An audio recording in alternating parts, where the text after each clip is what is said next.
Hello అండి, నమస్తే. ఈరోజు నేనైతే కొత్త చింతకాయలతో చింతపండు పులిహోర చేస్తున్నాను. నాకైతే ఫేవరెట్ ఈ పులిహోర.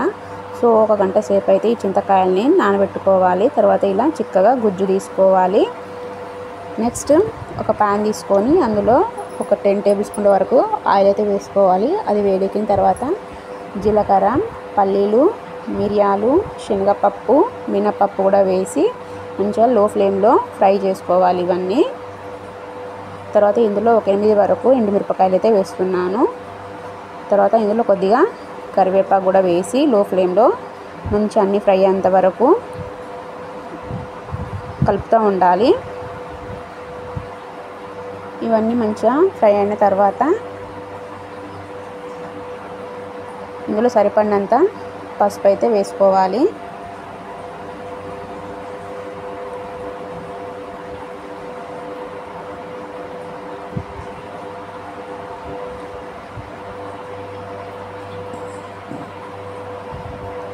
ఇలా పసుపు వేసి మొత్తం కలుపుకున్న తర్వాత ఇందులో మనము చింతపండు గుజ్జును ఇందులో అయితే వేసేసుకోవాలి.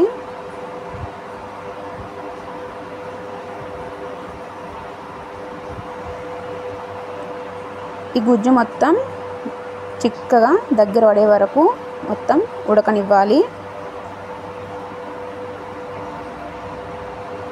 ఇందులో నేనైతే రాళ్ళు ఉప్పు అయితే వేస్తున్నాను రుచికి సరిపడా.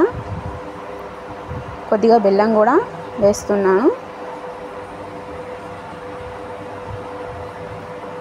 పులుపు తీపి కాంబినేషన్లో బాగుంటుంది పులిహోర.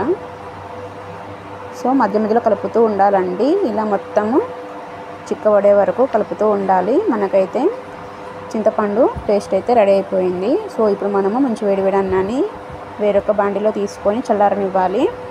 ఆ చల్లారిపోయిన తర్వాత ఈ చింతపండు పేస్ట్ని ఇందులో అయితే వేసేసుకోవాలి. ఇలా వేసుకొని మొత్తం కలుపుకోవాలండి.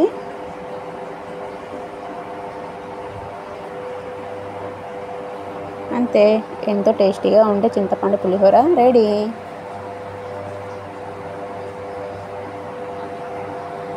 ఇలాంటి వీడియోస్ కోసం ఛానల్ని సబ్స్క్రైబ్ చేసుకోండి, లైక్ చేయండి, అలాగే షేర్ చేయండి.